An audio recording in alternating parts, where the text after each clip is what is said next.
안녕하세요, 여러분. 동화를 통해 알아보는 법 콘텐츠 로디오의 진행을 맡은 옐로의 최리아입니다. 오늘은 저희가 준비한 로디오의 두 번째 시간인데요. 그 중요한 자리에 옐로의 예람님과 지훈님이 함께 해주셨습니다. 각자 간단히 자기소개 먼저 해주실까요? 안녕하세요. 옐로의 조혜람입니다. 네, 안녕하세요. 옐로의 김지윤입니다. 네, 제14기 법무부 저스티스 서포터스 옐로는 대한민국의 사회적 약자 대상 폭력 범죄 예방 및 인식 개선, 피해자 지원 등을 위해 다양한 활동을 기획하고 실천하고 있습니다. 로디오는 청취자분들이 어릴 적 한 번쯤 들어보셨을 동화들을 함께 읽으며 무심코 넘겼던 장면들을 법적인 관점에서 다시 한번 되짚어보는 옐로의 자체 제작 콘텐츠입니다. 오늘은 어떤 동화를 다루게 되었을까요? 옐로와 함께하는 로디오 두 번째 시간에 다루어볼 동화는 바로 임금님 기는 당나귀기입니다. 예람님이 원작 동화 내용을 간략하게 설명해 주실까요? 네, 옐로와 함께하는 로디오 두 번째 동화 임금님 귀는 당나귀 귀는 임금님의 귀가 당나귀 귀처럼 크다는 사실을 유일하게 알게 된 모자 제작자가 병이 들 때까지 평생 비밀을 지켜오다가 죽을 때가 되어서 대나무 숲에 가 우리 임금님 귀는 당나귀 귀처럼 생겼다! 라고 외쳤다는 내용인데요. 그 이후로 바람이 불 때마다 대나무 숲에서 우리 임금님 귀는 당나귀 귀처럼 생겼다! 라는 소리가 났다는 내용의 설화입니다. 네, 설명 감사합니다. 저희는 바로 이 동화를 사이버 폭력 범죄와 연결시킬 수 있다고 판단하여 이해하기 쉽도록 현대판으로 각색해 보았는데요. 옐로가 현대판으로 각색한 임금님 귀는 당나귀 귀의 내용을 들으시면서 과연 문제점은 무엇인지, 동화와 관련된 법적 쟁점들은 무엇이 있을지 함께 생각해보는 시간 가져보는 게 어떠실까요? 마지막에는 로디오를 잘 들어주신 청취자분이시라면 누구나 맞출 수 있는 퀴즈도 있으니 참여하셔서 상품까지 받아가세요. 자, 그럼 지금부터 귀를 쫑긋 세우고 옐로가 들려주는 임금님 귀는 당나귀 귀 한번 들어보실까요? 고등학생 소미와 연우는 유치원 때부터 친하게 지내온 절친 사이였습니다. 서로를 세상에서 둘도 없는 친구라고 부르며 비밀까지도 모두 털어놓는 사이였지요. 그런데 연우에게는 그토록 절친한 소미에게도 털어놓을 수 없는 비밀이 있었어요. 연우의 두 귀가 남들보다 2배는 더 크다는 것이었어요. 평소에는 긴 머리나 모자로 잘 가리어 다녔지만 사춘기인 연우는 이 비밀을 누구에게도 말하지 못하고 혼자 마음고생을 하느라 매우 힘들었습니다. 그러던 어느 날 연우는 그 비밀을 소미에게 털어놓게 되었습니다. 있잖아, 사실 나 남들보다 키가 훨씬 커. 다른 애들한테 놀림을 받을까봐 절대 말 못했지만 내 친구인 소미 너한테는 꼭 말해줘야겠다고 생각했어. 이것 봐봐. 처음으로 연우의 큰 귀를 보게 된 소미는 조금 많이 놀랐지만 친한 친구인 연우를 안심시키기 위해 아무렇지 않은 척 대답했습니다. 에이, 걱정하지 마. 절대 아무에게도 말하지 않을게. 그렇지만 생각을 하면 할수록 소미에게 연우의 큰 귀는 징그럽게 느껴지기 시작했습니다. 연우만 보면 연우의 큰 귀가 떠올랐고 자꾸만 연우를 피해 다니게 되었지요. 아, 정말 입이 간질거려서 못 살겠네. 이 사실을 나만 알고 있어야 한다니. 그런 귀를 가지고서도 여태까지 감쪽같이 속였다고? 정말 소름 끼쳐. 그때 소미의 눈에 들어온 것은 바로 소미와 연우가 함께 다니는 고등학교 학생회에서 운영하는 페이스북 대나무숲 페이지였어요. 연우의 개인정보가 드러나지 않을 정도로만 글을 올리면 괜찮지 않을까? 어차피 연우는 페이스북도 하지 않으니까 누구 이야기인지 모르게 하면 괜찮지 않을까? 고민에 고민을 거듭하던 소미는 결국 이렇게 첫 게시글을 올리게 되었습니다. 친했던 친구가 사실 남들보다 훨씬 큰 귀를 가지고 있다는 것을 알게 되었어요. 정말 깜짝 놀랄 정도로 원숭이만큼, 아니 어쩌면 당나귀만큼 큰 귀였어요. 엄청 징그러운데 얼굴 볼 때마다 떠올라서 정말 미치겠어요. 첫 게시글을 올리고 조금은 후련해진 마음으로 잠에 들었던 소미는 다음날 아침 게시글에 대한 엄청난 반응에 아주 놀랐어요. 좋아요 800개, 댓글 450개? 와, 이거 장난 아니잖아. 엥? 사람 귀가 그렇게 클 수 있다고? 글쓴이 뻥치는 거 아님? 야, 이거 진짜면 완전 세상에 이런 일이 나갈 일 아니야? 크크. 인증하기 전까지는 안 믿어. 이렇게나 많은 친구들의 관심과 댓글을 받아본 적이 없던 소미는 덜컥 겁이 나기도 했지만 조금은 신이 나기도 했어요. 그래서 등굣길에 바로 두 번째 게시글을 올리게 되었습니다. 뻥치는 거 아니고 진짜예요. 제가 두 눈으로 똑똑히 봤어요. 맨날 머리로 가리고 다녀서 몰랐는데 귀가 정말 손바닥만 하다니까요. 소미의 들뜬 기분은 학교에 도착했을 때 더욱 강해졌습니다. 주위의 모든 친구들이 속닥속닥 소곤소곤 대나무 숲에 올라온 그 당나귀 귀의 주인공이 누구일지 궁금해했었거든요. 물론 조금 위험할 뻔하기도 하였습니다. 평소 귀를 가리기 위해서 긴 머리 위에 헤드폰을 쓰고 공부하는 연우에게 쉬는 시간에 다른 친구들이 다가와 모든 이야기를 다 해버릴 뻔했거든요. 연우야, 소미야, 너희들도 그 이야기 들었어? 왜 대나무 숲에? 응? 대나무 숲? 에이, 그거 완전 말도 안 되는 얘기던데? 연우 공부하는데 신경 쓰이게 하지 말자, 우리. 혹시라도 연우의 귀에 당나귀 귀 학생에 대한 교내 이슈가 흘러가기라도 할까봐 소미는 더욱 연우의 옆에 찰싹 달라붙어 모든 대화의 주제를 다른 쪽으로 바꾸기에 바빴습니다. 그러나 소미의 대나무숲 이용은 거기에서 멈추지 않았어요. 점점 더 이야기에는 자극적인 내용이 덧붙여졌고 다른 친구들이 점점 더 관심을 가질수록 소미의 마음은 즐거워졌어요. 귀 큰 친구 썰 풉니다. 처음 귀 보여주던 날 큰 귀에 장점이 있지 않냐고 제가 물어봤거든요. 그랬더니 글쎄 아무래도 귀가 크니까 주변 소리도 더 잘 들려서 초등학생 때부터 항상 시험 시간에 컨닝을 했대요. 자기만 들을 수 있게 이어폰 끼고 긴 머리로 귀 싹 다 덮고요. 그 친구가 유치원 때부터 늘 긴 생머리를 하고 다녔거든요. 중학생 때도 두발 규정 따로 없어서 가능했고요. 진짜 미친 거 같지 않아요? 어쩐지 항상 시험만 보면 1등을 하더라고요. 두발 규정 없던 중학교 이 근처에 노랑중밖에 없지 않나? 노랑중에 긴 머리 여자애가 한둘이야? 머리로 맨날 귀 덮고 다니고 맨날 1등 하는 애면 2학년 연우 아님? 걔 체육 시간에도 맨날 머리 바람에 안 날리게 엄청 사수하는데? 헐, 대박. 2학년 연우 맞는 듯? 공부 잘하는 게 유난 떤다고 생각했는데. 한 번 시작된 의심은 눈덩이처럼 불어났습니다. 연우 또한 학교에서 자신을 바라보는 이상한 눈빛들을 느끼기 시작했어요. 가장 친한 소미에게 무슨 일이 있냐며 물어보아도 그저 어깨만 으쓱할 뿐 아무런 대답을 얻을 수 없었죠. 그러던 어느 날 소미가 잠시 교무실에 선생님을 뵈러 간 사이 혼자 화장실에 간 연우는 충격적인 내용을 듣게 되었어요. 어떤 여학생들이 귀가 당나귀 귀처럼 큰 연우에 대해서 이야기하며 낄낄거리고 있는 거예요.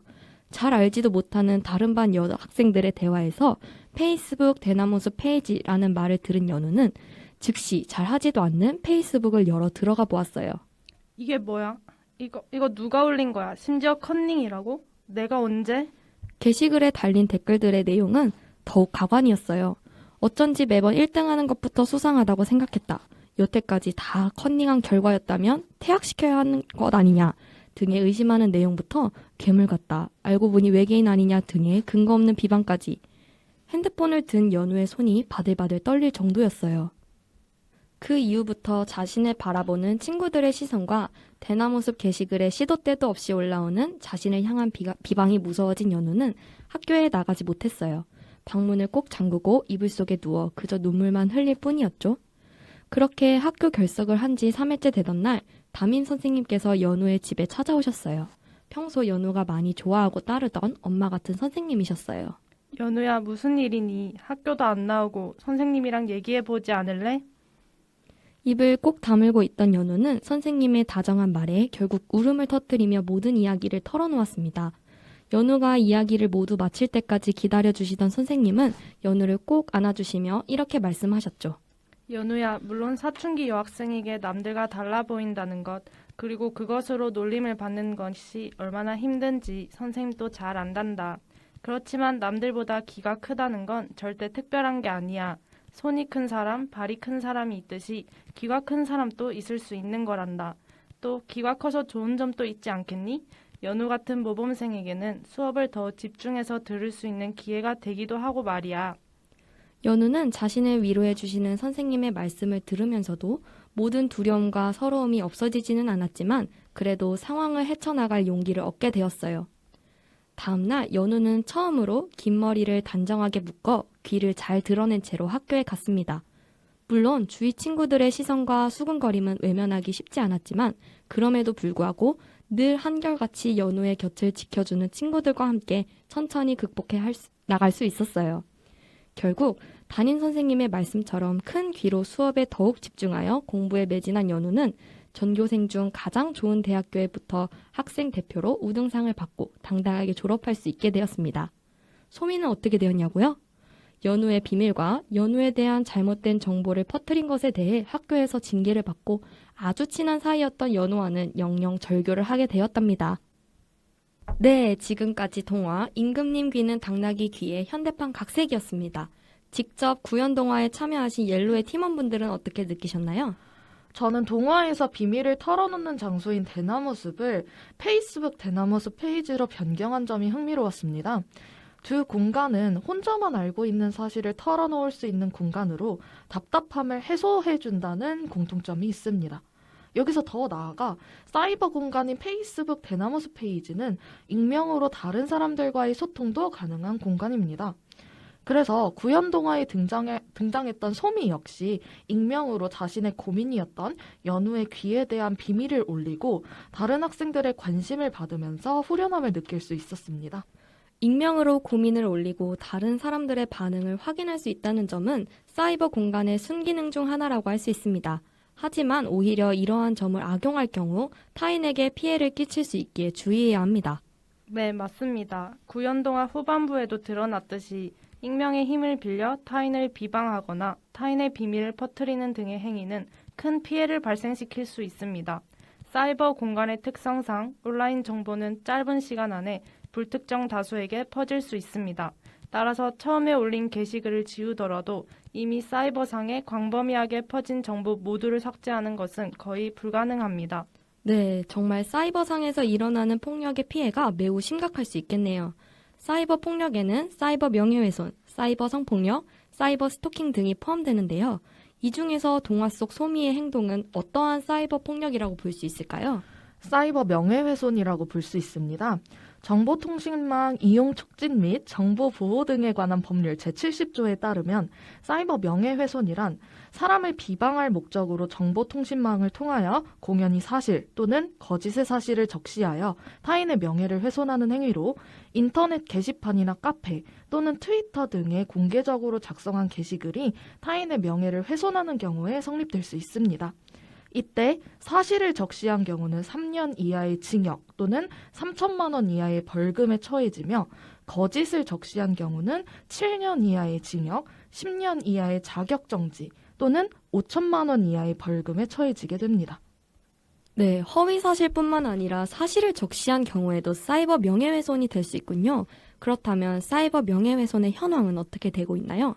네, 경찰청 통계 자료에 따르면 2017년 13,348건, 2018년 15,926건, 2019년 16,633건이 발생하여 점점 증가하는 추세라고 할 수 있습니다.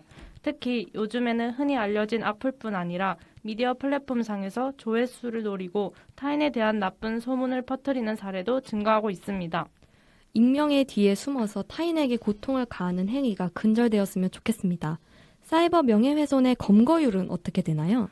네, 사이버 명예훼손 가해자가 해외 IP 주소를 사용한 경우 국가 간의 인터폴 협조나 해외로 우회시킨 IP 주소에 대한 추적이 어려워서 검거율은 70% 안팎에 머무르고 있다고 합니다. 앞으로 IT 기술이 더욱 발전하고 국가 간의 협조도 더욱 활발해져서 검거율이 100%까지 증가되었으면 좋겠다는 생각입니다. 네, 몇 년 전부터 인터넷 포털 사이트에서 연예 및 스포츠 분야 기사에 대한 댓글창이 사라진 것도 사이버 명예훼손이 심각성을 인지한 사례로 보입니다. 그렇다면 사이버 명예훼손을 근절하기 위한 또 다른 방법 있을까요? 네, 말씀하신 것처럼 기사에 대한 댓글 작성을 원천적으로 차단하는 방법도 있지만 사이버 폭력과 같은 사회적 차원의 문제를 근본적으로 해결하기 위해서는 무엇보다도 이용자들의 인식이 중요합니다.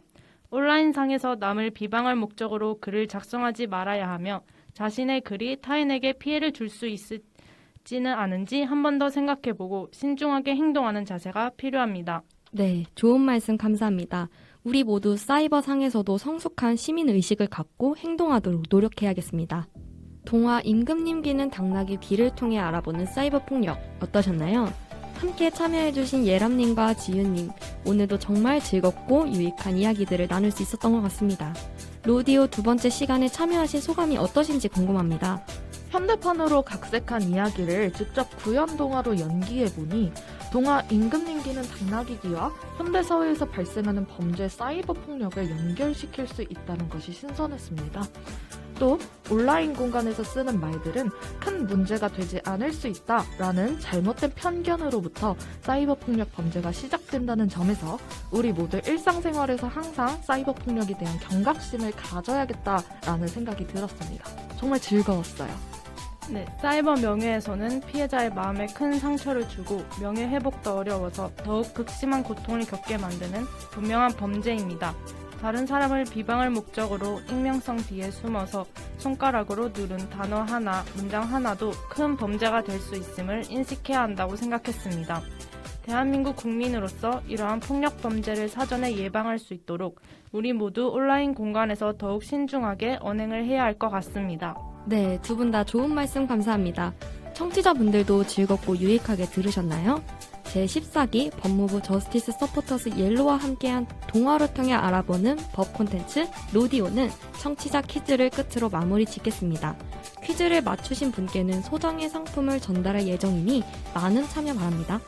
그럼 이상으로 두 번째 로디오를 마치겠습니다. 청취해주신 모든 분들께 진심으로 감사합니다.